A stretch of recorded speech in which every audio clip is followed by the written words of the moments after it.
is now starting. All attendees are in listen-only mode.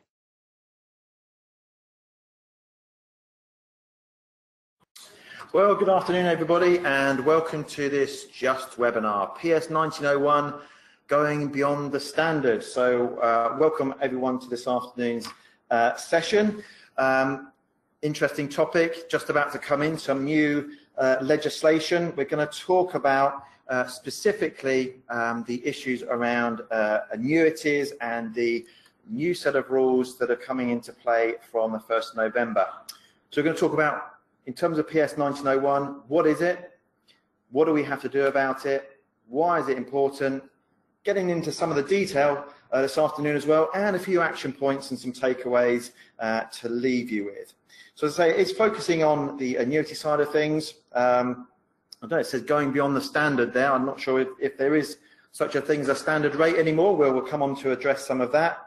But for those of you who don't know me, I'm Martin Lyons, Business Development Director here at Just, and we're going to be tackling this subject. But before we do, a little bit of housekeeping to go through. Hopefully on the right-hand side of your screen, you should see a box that looks a little like this one here.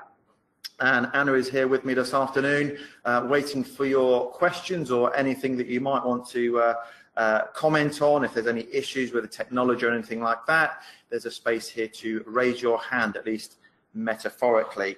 And of course, if you've got any specific questions, we'll try and get along to those at the end of the session, depending on time, but there's a space there to put those in as well. And we'll come on to those afterwards, after we've done the sort of more formal part.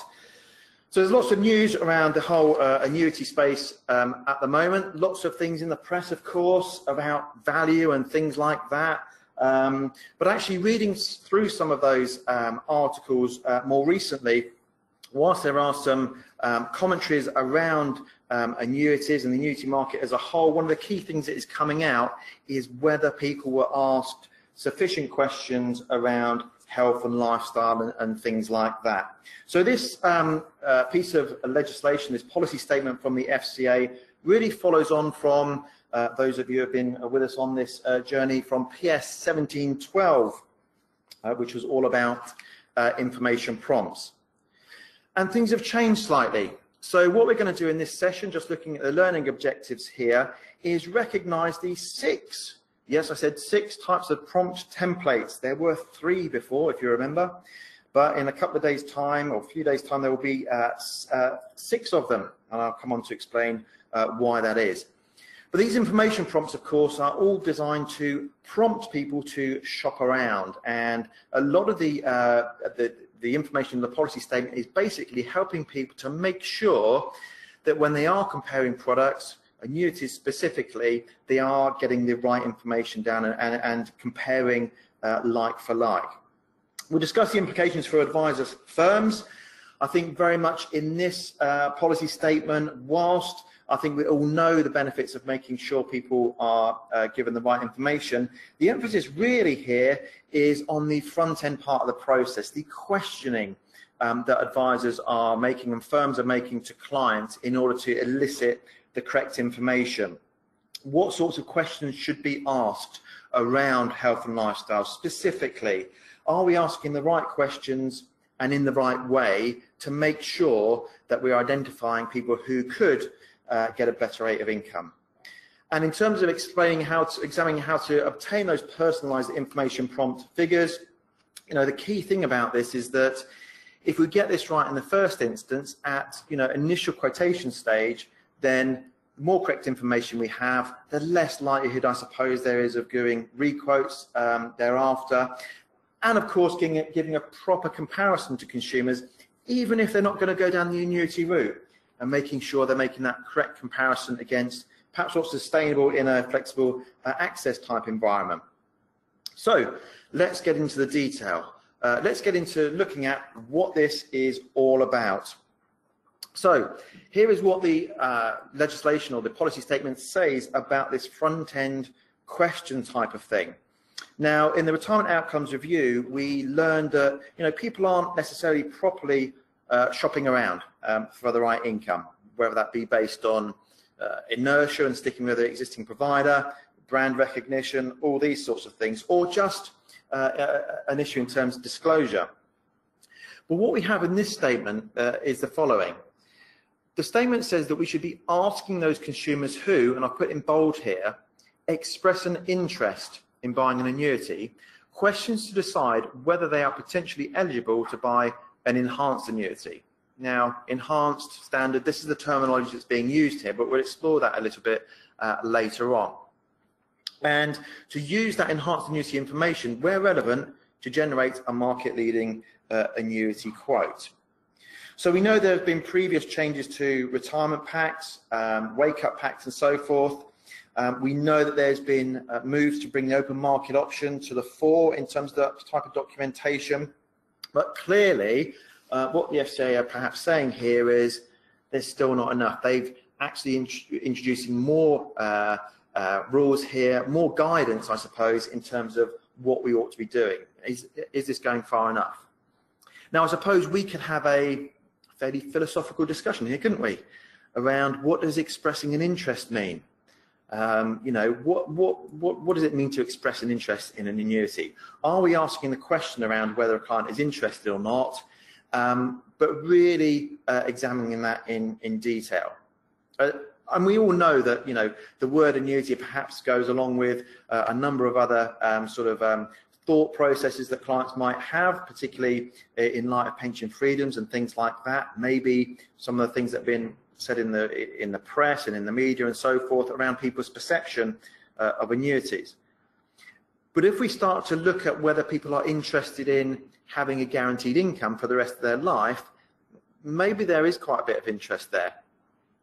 In fact, we did some surveys a little while ago now, but I think it still stacks up in terms of how important it is to secure all or some of somebody's monthly income. So this was a survey that we did, and we basically segmented consumers into different groups, and if you want the detail of this, I can certainly send it on afterwards, in terms of different types of clients and whether secure income was important to them. So from financially confident right down to those people who are head in the sand, in denial, that sort of thing, and those people that were struggling to make ends meet perhaps. And we can see that, you know, for a lot of individuals, all or part of their income being secure is something, according to this, that they would be interested in. They might be saying, well, hang on a minute, this is the type of client that we don't necessarily come across. We deal with people who are, you know, engaging with us because they're planning around these sorts of things. But then the information does go on to say as well that even for those people who we might categorize as well-off planners, you know, something around the 70% mark who would look to secure all or some of their monthly income. Now, of course, that might already be taken care of in terms of defined benefits, things like that, state pensions. You know, there is some sort of a room for manoeuvre here, but nevertheless, there is an interest perhaps in a guaranteed income for life. So we can evidence that people may or may not be interested in that. It would probably be surprising if no clients were interested in an annuity, of course, because every client is different.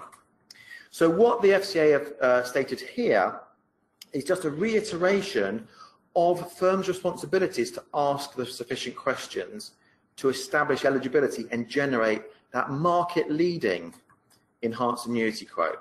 In other words, really getting down to the detail to say, well, it's not just necessarily a yes or no answer. We need to find out enough information so that we can generate a market-leading enhanced annuity quote.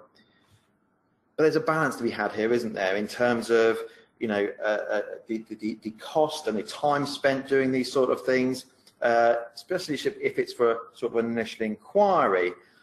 But whether are you in good health, yes or no, is a sufficient question.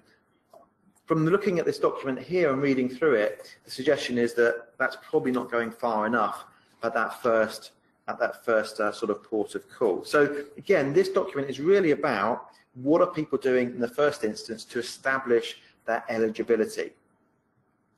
And you might say, well, really, isn't this just about TCF? And I'm sure we're all doing these things anyway, but we've got the situation here where getting this to this level of detail is really nothing new in terms of what we've been asked to do. We've got a premise on this in terms of COBS, of course, but it's also in TCF.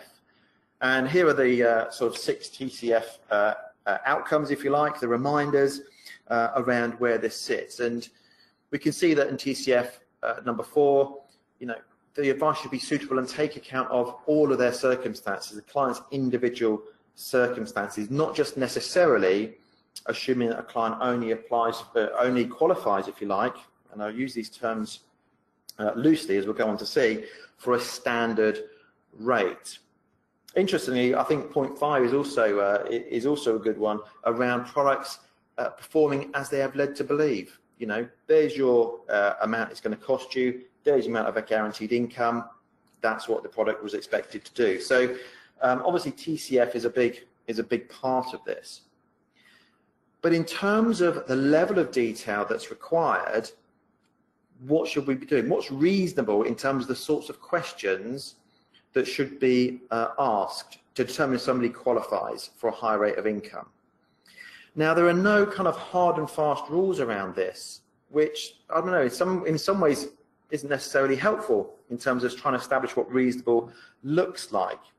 However, the policy statement here does refer back to COBS 19.9.6 AR for you technicians out there wanting to know detail.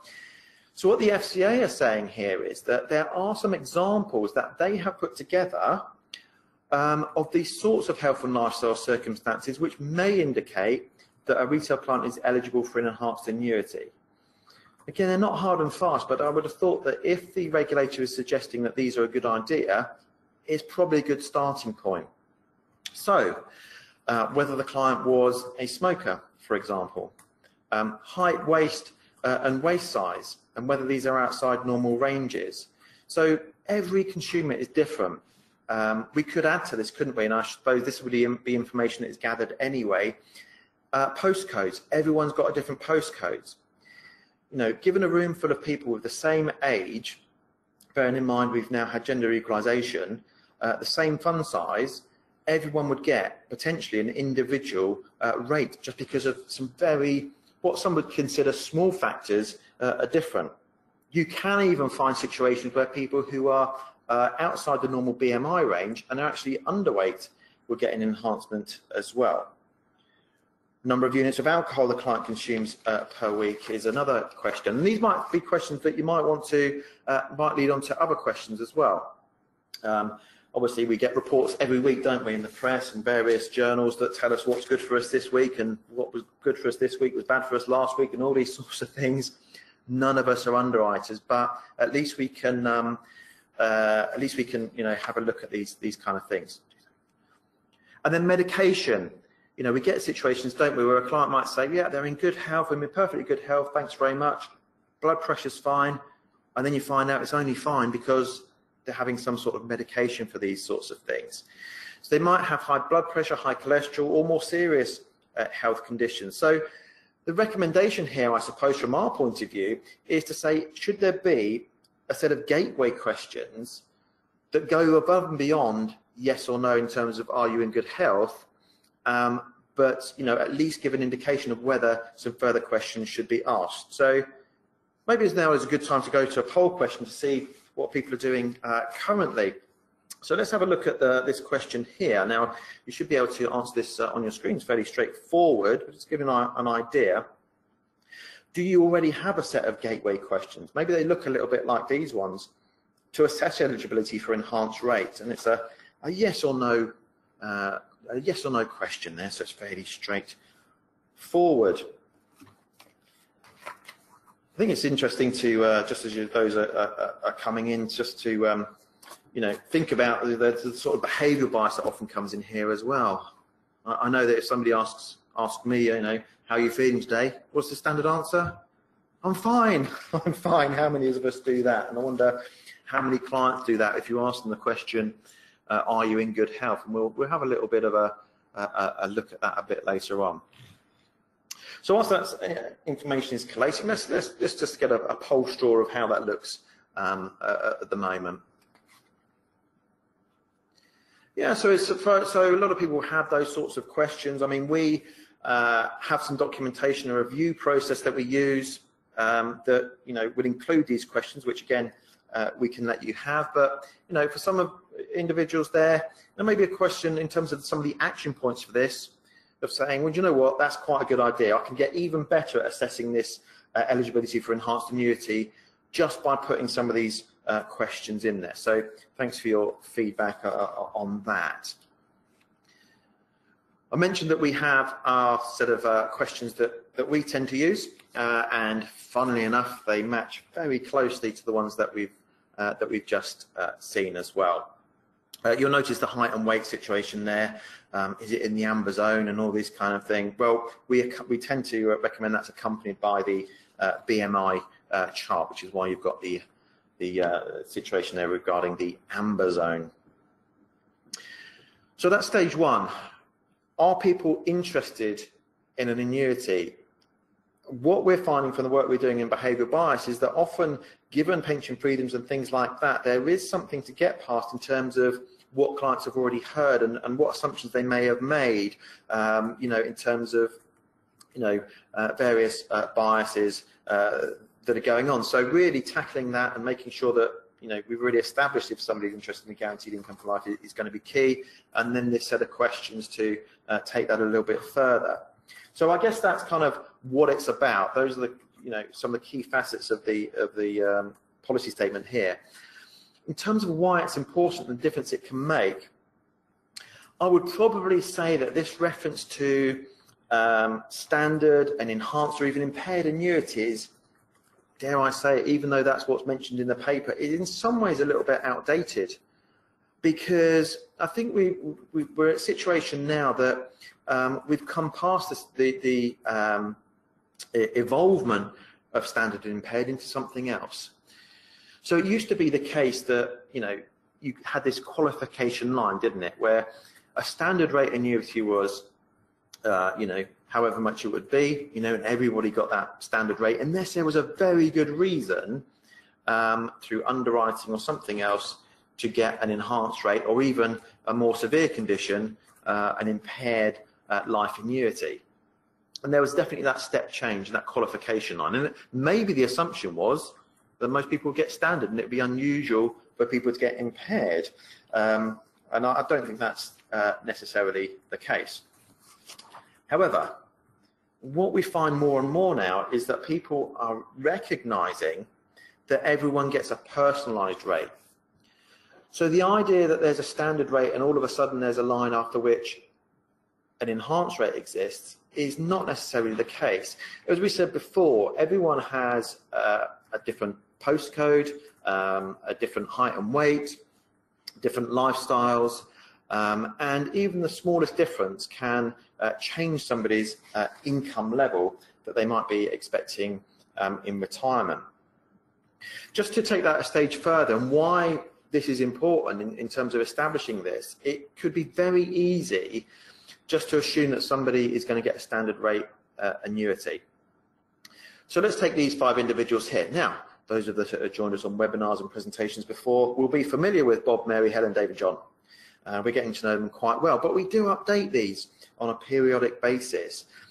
And really the point behind this is to say that these are individuals who, on the face of it, might answer a yes or no question to, are you in good health?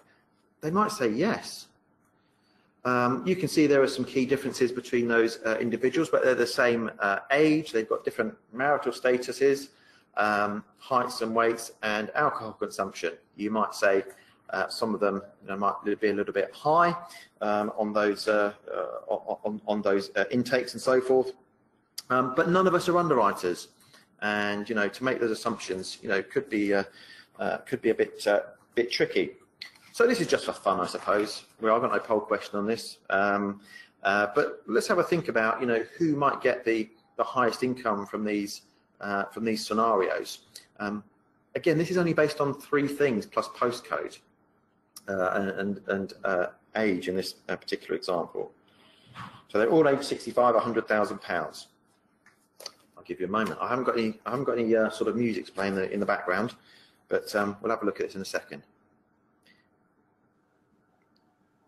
do they get the same income? Let's have a look. Well, here are the income levels. So Bob, 4371. Bob was married, 5'10", 13 stone 10, a little bit of alcohol each week. But look at the changes as we go through just those three factors.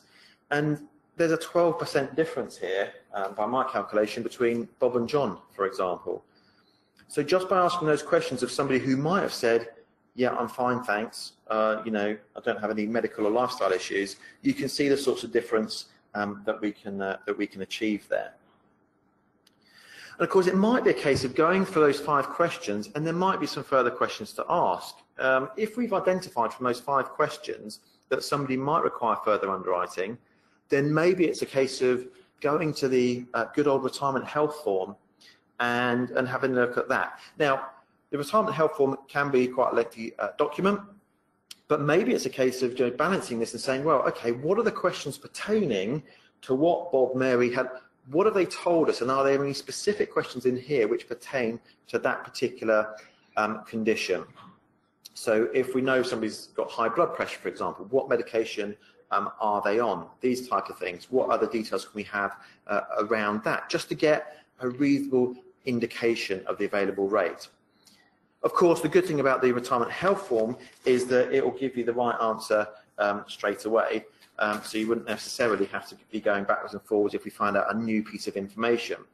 The other aspect of the retirement health form, of course, is that it's got a tick box to show that the client has given consent for the information prompts and for providers to shop around the market. And I'll get into the detail around the information prompts in a moment as well. So the retirement health form is the industry standard for underwritten annuities. It can give you that bit of extra detail, it will give you that higher rate. So there's only a couple of poll questions in this session today, but taking that further, you know, how many of us complete that retirement health form during the advice process? I'll give you a few moments to answer that. So number 1, every client at outset. 2, for some clients at outset, maybe, you know, those gateway questions warrant the fact that, well, you know, we'll just move on with a different route. For every client at review, number 3, or for some clients at review, or never. And I think there's an important point here as well.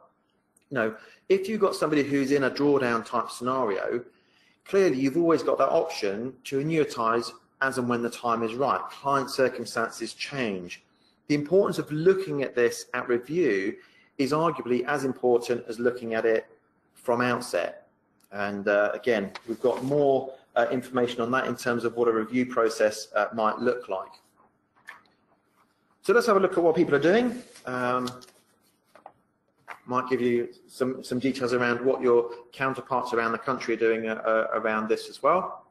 So the sort of biggest cohort there is for some clients at outset, yeah, maybe, you know, looking at those gateway questions and working out, you know, what the objectives are and whether it is asking those further questions. Clearly, there are lots of options at retirement, and you know, there's a balance to be had here. But you know, for those that really never look at this situation, you know, maybe one of the action points of this is to maybe revisit some of that, and again, we can send you details of the process that we recommend as well. Okay, so let's just go back to our presentation here. This is just an example of the sorts of things that can be achieved. So with our 5 individuals there that we looked at some very basic information, you could see the sorts of uplifts that could be achieved. And again, this is really going back to why PS1901 is so important, establishing that at outset, because, you know, people could be missing out on high levels of guaranteed income. So here we've got a slightly different scenario. So we've got postcode only 4371. That's actually same as Bob's. It's just a slightly different situation. So Bob was getting that situation. Had he been slightly different weights, he would have got 4520 according to this example. But you can see that with the more serious conditions, you really start to ramp up the income levels that can be achieved. And of course, you know, on the annuity side of things, you have got those death benefits and the options that you can build into this as well, which will obviously change that rate, but again, worth looking at, in terms of beneficiaries and so forth. I mean, just on that subject, the underwriting of a second life, if you have got a joint life type of plan, is also going to be important, because the underwriting does apply to the second life as well. So if you're going for any options in terms of leaving a legacy, that will make a difference too. So, shall we get into the detail? We've looked at what the legislation says. What is the gist of the policy statement in terms of questioning and making sure that the right questions are asked? Why is it important? We've seen the difference that it can make to individuals in just asking a few simple questions. And now we're going to go into the detail of the documentation itself. Well, there are now 6 types of templates rather than 3. So you might say, well, this hasn't really simplified things, but don't worry, it's not as bad as it looks on first sight, because the key reason why there are 6 templates instead of 3 is that there's a new permutation that applies to the 3 scenarios that we had previously. Because what part of the policy statement says is that it's important for, or could be important for, those individuals who aren't necessarily looking at spending all of their fund on an annuity, but it might be important for those people who want a target level of income. And so there's a version of these templates which enables firms who are looking at a target income based scenario, and if you like, what is the lowest fund for that income? So you've got, here's the fund, what income can I buy from it, is one set of 3. The other set of 3 is, here's the income I need, what's the lowest fund I can buy it for? After all, an annuity is an insurance product, so it'd be odd to sort of look at insurance product and say, well, here's the insurance I need, how much, and do anything other than how much would I like to spend? Can I spend the least on it? So the 2 scenarios are given there. And why is it important to have that target income based scenario? Well, because if you know the target income and you can get it for the lowest cost possible, then clearly you've got more to spend on the other pension freedoms that are available. So here's somebody who's looking at a guaranteed £4,000 per annum on a target income basis. You can sort of see the level of payment that would be needed to generate that income, and the amount that's left for pension freedoms based on £100,000 in total. But of course, the more you can do in terms of underwriting, the less that individual has to spend from their pension fund on the guarantee.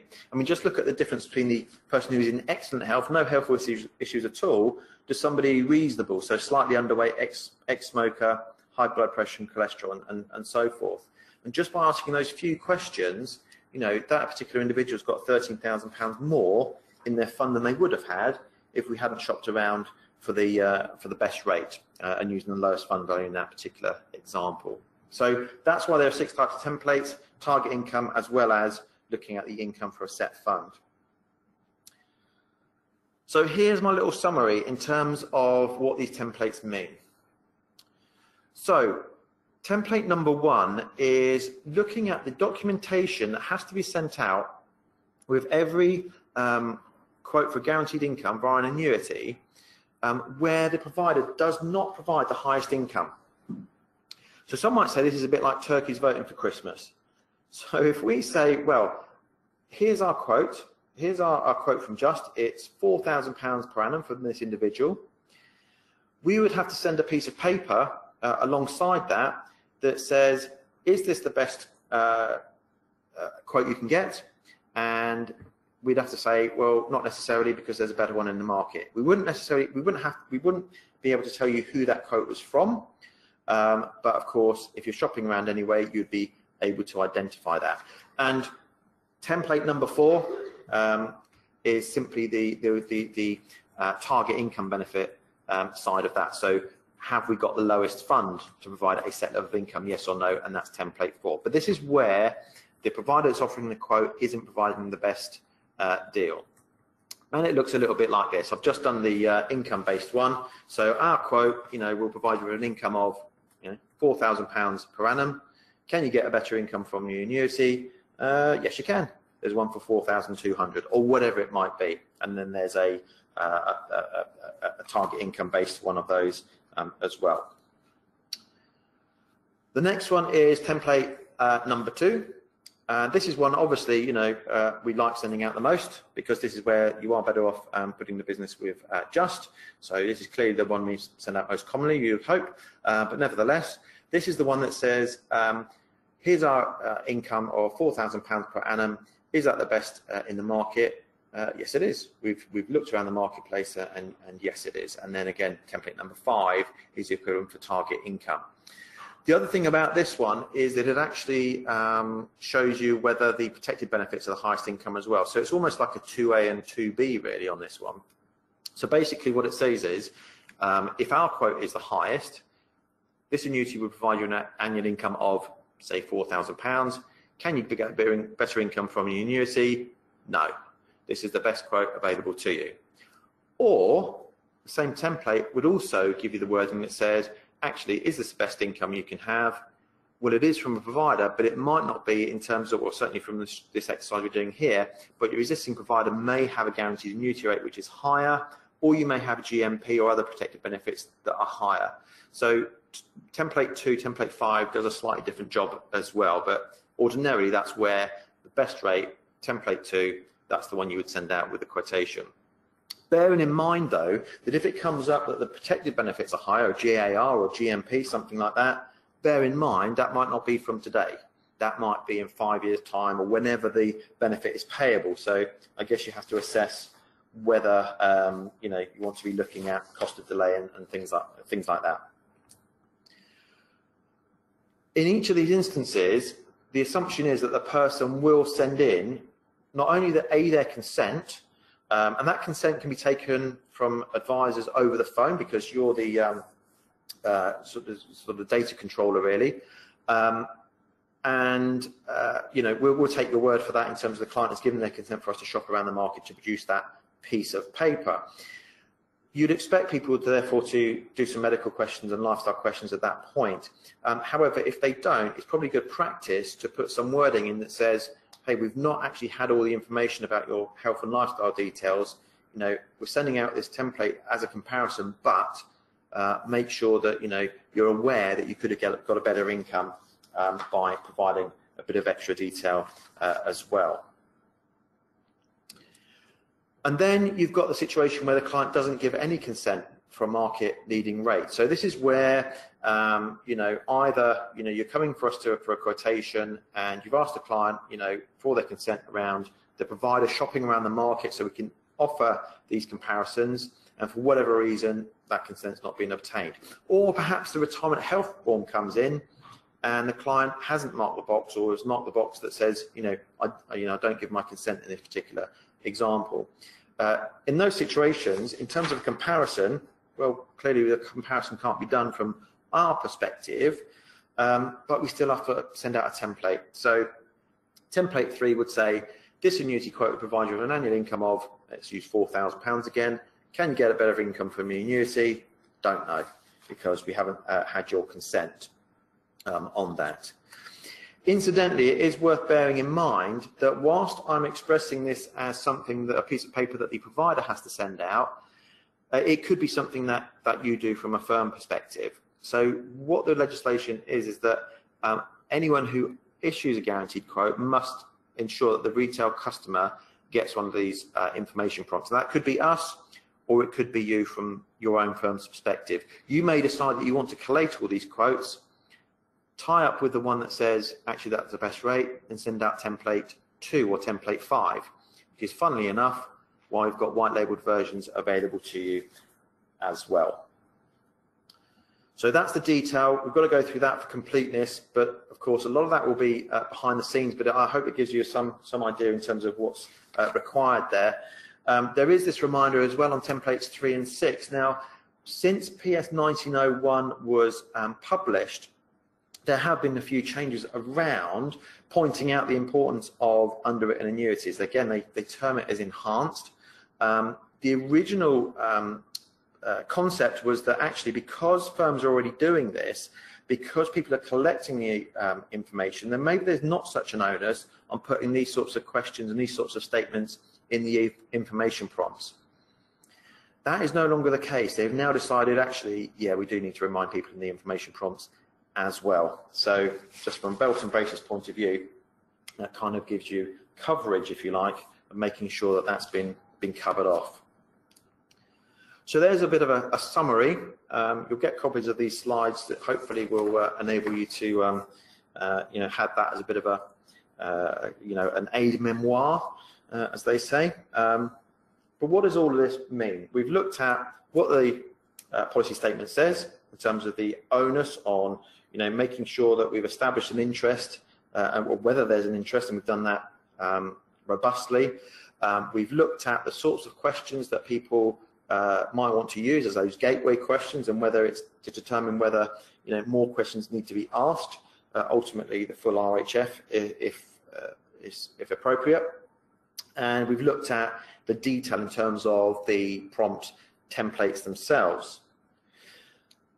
So what are we going to be doing? What are you going to be doing as a result of this new change? Is it a case of re-examining what actions you take in terms of personalisation? Do you need to revisit that in terms of that question set and looking at how we can be even better at determining whether a personalised rate is appropriate? So is it a case of refocusing again with clients and explain the importance of assessing health and lifestyle? And remember that a lot of consumers may take the view that, hang on a minute, when I disclosed medical information before, that's put me in a worse position in terms of other types of insurance. This, of course, is the opposite way round. Disclosure can have a positive effect of increasing people's income. The rate can always be personalised. It's not just a case of those going from a standard to an enhanced to an impaired. Those lifestyle factors, some of which we've looked at, can also increase the income, not just medical conditions, smoking, alcohol consumption, these types of things, BMI, we've looked at some of those, marital status even. These all go to make a difference in terms of the rate somebody might get. And what about those positive indicators? We've identified those through our gateway questions there. But the positive indicators which say, actually, there's a flag there which says, I might need to get some more information. And then it's a case of investigating further and seeking some certainty around what sort of rate somebody might be able to get. So filling out that detail on the RHF, and again, we've got a whole other session on underwriting, which looks at, each step and what difference that can really make. And then, as mentioned before, the health and lifestyle for a spouse or partner, because if you're going for a joint life basis, if you're looking at from a provider perspective, the duration, the term, if you like, of the annuity, which is obviously for life, but it's of the life of both individuals if you've got a joint life scenario. And so clearly, the expectation for the spouse, partner, is obviously going to make a difference as well in the overall shape of things and the rate that's going to be offered. Just a few more, maybe going even a stage further. Some advisors are out there and saying, if we're going to do a retirement review, isn't this a good time to assess the person's health and maybe go into a bit more detail? When was the last time you saw your GP, and having that pre-retirement health checkup? So this might sound a bit, you might say it's a little bit over the top, but actually some people have found this is quite good practice to look at some basic checks on things like blood pressure, blood sugar, cholesterol levels, those sorts of things. And a pharmacy can even do some of these bits and pieces, which might just establish that, that there might be an even enhanced rate, or, to put it bluntly, it might, be helpful anyway as a pre-retirement review to assess somebody's health around that in any case. A pre-meeting checklist, is that something you want to build in, or do you perhaps already do that? Gathering information about pensions and a client's state of health as well. And again, we've got guidance on our website in terms of what a review process might look like, because this is going to be important at every stage, really. Use a specialist at retirement fact find. I'm sure many of you already do that. Specific questions uncovering not just the facts, but also clients' priorities. What are their dreams, aspirations? Are they achievable? What might get in the way of achieving some of those? can we get a higher income which will enable you to help achieve some of those things? What are their priorities, and how important is that guaranteed income for life? Answer yes or no to medical and lifestyle questions. Well, this is really all around things like portals, because it's really important to know what the limitations of a portal might be and what the assumptions are perhaps behind the yes or no questions to medical and lifestyle questions, or even the don't know situations.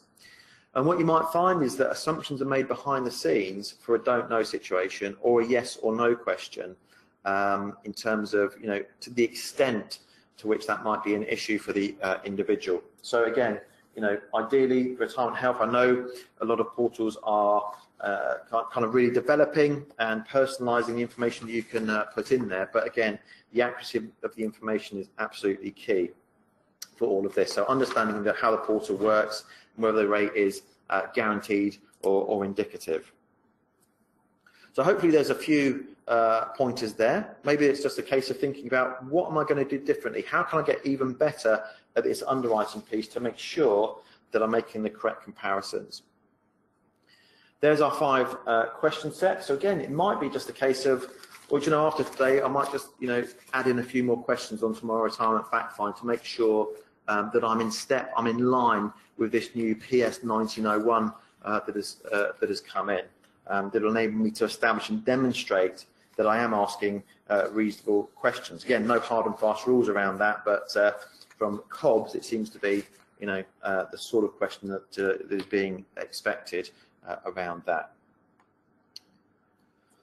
So what we've done here, aside from looking at what's important, what is it, why is it important to you, and what you have to do, we've looked at the 6 types of prompt template. I've only shown you 3 of them, but hopefully I've described the income-based versions to save you sort of having to wade through all of them.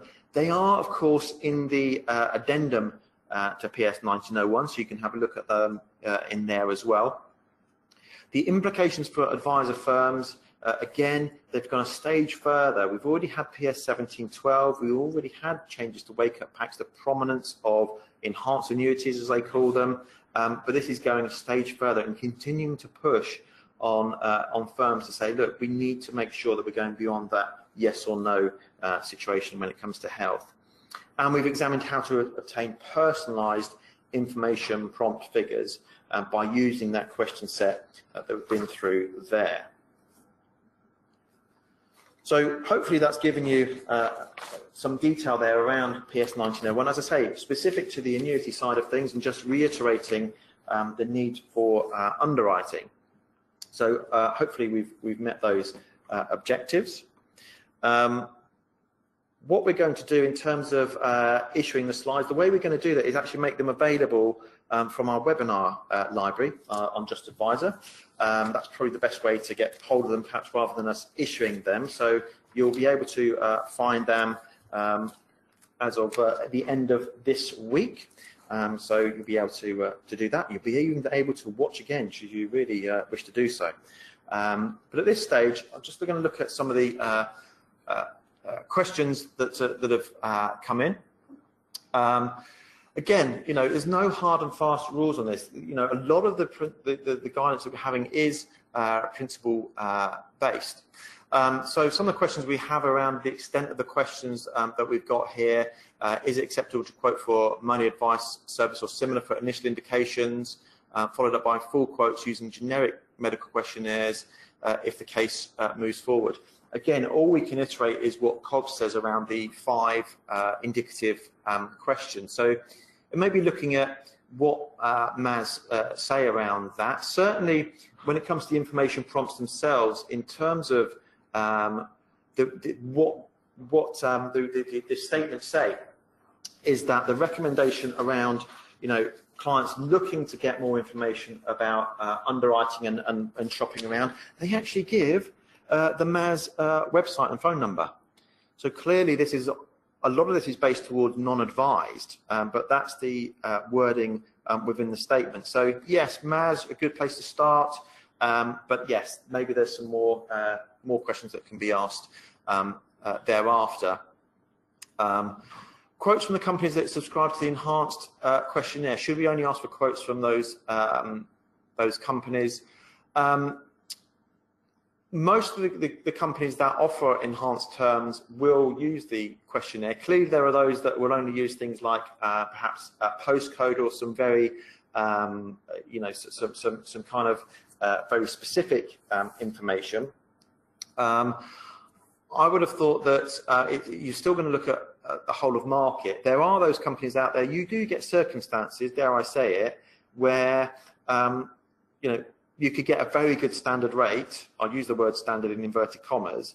So it's still worth looking at the whole of market, I would say, but making sure that the ones that include full underwriting are in there as well.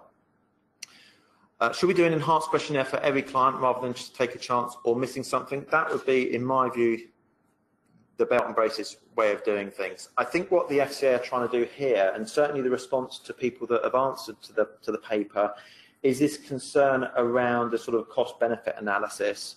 You know, but I think that the absolute perfect answer, yes, would be to do an RHF. It is open to interpretation, and you know, and it's balance to be had. But certainly those 5 questions would, for those people that, you know, just want to get an indicative and then go into further detail, would give you an indication of whether the RHF is the next stage for everybody. How do you compare your rates in the market? Well, it's quite simple. They're iris based. It goes into an engine which basically chops around the market and gets those rates for us. Let's have a look. Copy of slides. Yes, we've answered that. Adjusting quotations. Yeah, we get mixed views on this, don't we? You know, got 1 or 2 questions on that. As we know, you know, gilt rates change on a regular basis. We try and get a good deal for people where we can. Enhanced annuity market or underwritten annuity market is an interesting one because you're not comparing with everyone in the market, in the sense that you're using underwriting every time, which not everybody does. And you can get a different rate, as I said, based on some very basic information, some quite small factors, as some might say, but actually can make quite a big difference. But rates do change very, very regularly. So I understand people's sort of comments on these sort of things, but you know, we do try and get the best deal we can. Just looking at the portal side of things, any developments there? Well, yeah, I think that from a portal perspective, you do have, you know, it is a case of knowing your portal. Obviously, there are a number of them around.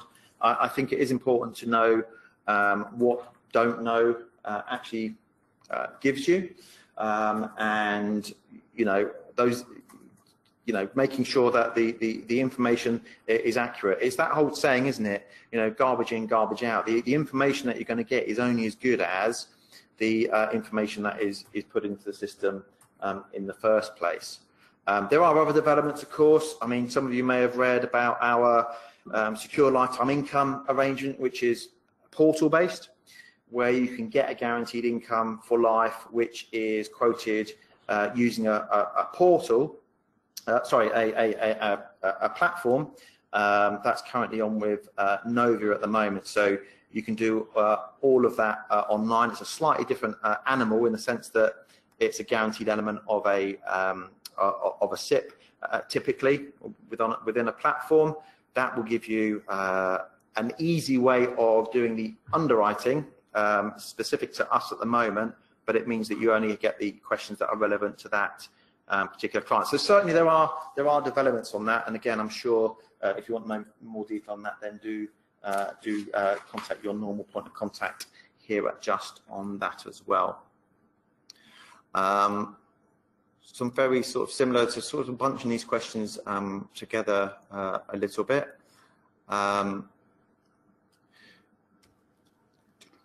Is it the responsibility of the provider to offer the annuity quotations 55, 60, or the advisor? It's basically any firm that is offering or is providing a guaranteed quote to a retail client. So one or other of us has got to, when, if the client's quoting for annuity at those stages, then the information prompt does have to be issued. The route that you take on that is very much down to yourselves. We do have advisors who are getting all the comparisons together using a white labeled template 2, for example, and then sending it out with the one quote, rather than getting lots and lots of templates from different people, and it gets very confusing. We do, you would be surprised to know, have circumstances where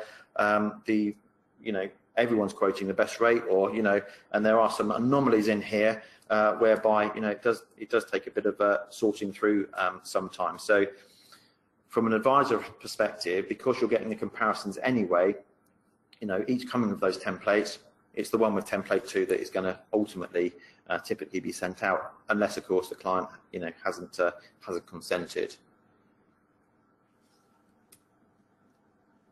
Is it worth asking the question, do you want to consider securing part of your retirement income as a first question to filter out those who will always want income drawdown?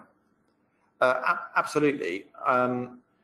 I think that if you look at the stats that we showed earlier in terms of how many people want a guaranteed income, a secure income, then clearly that's a key question to ask. We know that the FCA have done a lot of work around framing of questions. So it's not just necessarily the questions that are asked, but it's sometimes it's how the questions are framed as well. I mean, certainly we're not saying here that it's an all or nothing scenario. I mean, many of us have been talking about blended type solutions underpinning for a number of years now. Again, the proposition that I just mentioned is a good vehicle for that. Yeah, it's certainly not all or nothing. And we saw from that target income slide, didn't we, that the less it costs you to purchase that income, then the more perhaps there is for pension freedoms, those sorts of things. A couple of underwriting questions coming through. I have to hold my hands up. I don't have an underwriter beside me, but certainly any of those we can't answer, we will do our best to find out, consult our guys in the ivory towers there, who have got bigger brains than I have around the underwriting side of things specifically. But I think one of the key things there is that none of us are actuaries, none of us are underwriters, and therefore it's really important that we pass these questions on, and it's very easy to make assumptions around people's health without getting to that level of detail. So let's just make sure we ask the right questions and we can pass it on to the experts there. How do we access the templates if we do not request an annuity quote? We'll give you access to PS1901, and the addendum at the back of there will have the templates in there. You'll see in PS1901 there's quite a bit of crossing out in the addendums, because a few things have changed since it was first published. But we can get that to you. So the addendums are on PS1901, and we find that on the FCA website there as well. I think that is just looking. There was a few bits and pieces there which I'm going to take back, because we're just about sort of allowed 45 minutes. We've had a few questions there, and I think the questions are starting to dry up a little bit. Does the website exchange produce enhanced rate if the medical details are added in? Yes, portals will give enhanced rates. They will vary in terms of the detail of questions that they ask. So again, it's knowing the portals and making sure that we know what those allude to. We do find, I have to say, where portals are used and then somebody comes along for the full quote using the RHF, there are often quite a lot of differences in the rate. So again, it's just making sure the correct information's gone in at outset, because we do see some differentials often in terms of what comes in on the full RHF form. So I think all of these are a good starting point, and it's a case of making sure the information is accurate. If you like, it's about the information prompt, but the information being accurate as well. Great. Okay. Well, listen, I think we're going to finish it there. We're giving you back 5 minutes, so I hope that's okay from our full hour here today. If you do have any questions, then do get in touch with your normal point of contact here at Just. I'm sure it's just been me by myself today. Normally you have somebody sort of sharing a load, having a bit of a conversation. But thank you to Anna as well for fielding those questions, sending those through. Thank you all for getting involved today. This legislation comes in on the 1st of November, so if there are any other questions that you want to ask, then again, do get back in contact with us, and we'll be glad to have a chat around that as well.